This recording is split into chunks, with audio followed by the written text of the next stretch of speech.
ಧರ್ಮಸ್ಥಳ ಪ್ರಕರಣದ ಕುರಿತು ಸಾಮಾಜಿಕ ಜಾಲತಾಣಗಳಲ್ಲಿ ಚರ್ಚೆ, ವಿವಿಧ ಆರೋಪ ಪ್ರತ್ಯಾರೋಪಗಳು, ನಿಷ್ಪಕ್ಷಪಾತ ತನಿಖೆಗೆ ಒತ್ತಾಯ. ಇತ್ತೀಚಿನ ದಿನಗಳಲ್ಲಿ ಧರ್ಮಸ್ಥಳಕ್ಕೆ ಸಂಬಂಧಿಸಿದ ಕೆಲವು ಆರೋಪಗಳು ಮತ್ತು ಪ್ರತ್ಯಾರೋಪಗಳು ಸಾಮಾಜಿಕ ಜಾಲತಾಣಗಳು ಹಾಗೂ ವಿವಿಧ ಸಾರ್ವಜನಿಕ ವೇದಿಕೆಗಳಲ್ಲಿ ವ್ಯಾಪಕ ಚರ್ಚೆಗೆ ಗ್ರಾಸವಾಗಿದೆ. ಈ ಹಿನ್ನೆಲೆಯಲ್ಲಿ ಹಲವು ವ್ಯಕ್ತಿಗಳ ಹೆಸರುಗಳು ಮತ್ತು ವಿವಿಧ ರೀತಿಯ ದಾವೆಗಳು ಹರಡ್ತಾ ಇದ್ದು, ಅವುಗಳ ಸತ್ಯಾಸತ್ಯತೆಯ ಬಗ್ಗೆ ಸಾರ್ವಜನಿಕ ವಲಯದಲ್ಲಿ ಕುತೂಹಲ ವ್ಯಕ್ತವಾಗ್ತಾ ಇದೆ.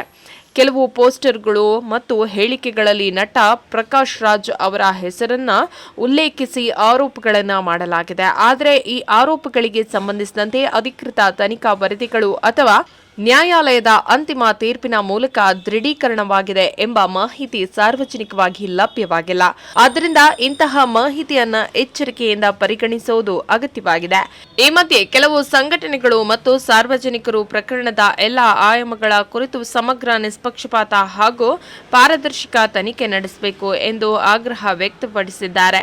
ಯಾವುದೇ ವ್ಯಕ್ತಿ ಅಥವಾ ಸಂಘಟನೆಯ ವಿರುದ್ಧ ಆರೋಪಗಳಿದ್ದರೆ ಅವುಗಳನ್ನು ಕಾನೂನುಬದ್ಧವಾಗಿ ಪರಿಶೀಲಿಸಿ ಸತ್ಯಾಂಶ ಬಹಿರಂಗಪಡಿಸಬೇಕು ಎಂಬ ಅಭಿಪ್ರಾಯವು ಕೇಳಿ ಬರ್ತಾ ಇದೆ.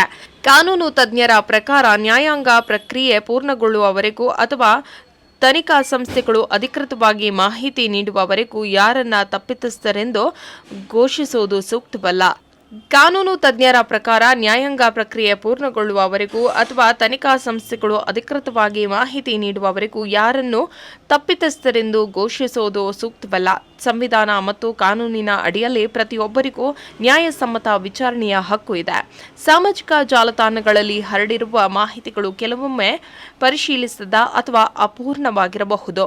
ಆದುದರಿಂದ ಸಾರ್ವಜನಿಕರು ಅಧಿಕೃತ ದಾಖಲೆಗಳು, ನ್ಯಾಯಾಲಯದ ಆದೇಶಗಳು ಮತ್ತು ಸಂಬಂಧಿತ ಅಧಿಕಾರಿಗಳ ಪ್ರಕಟಣೆಯನ್ನ ಆಧರಿಸಿ ಅಭಿಪ್ರಾಯ ರೂಪಿಸಬೇಕು ಎಂದು ತಜ್ಞರು ಸಲಹೆಯನ್ನ ನೀಡಿರುತ್ತಾರೆ.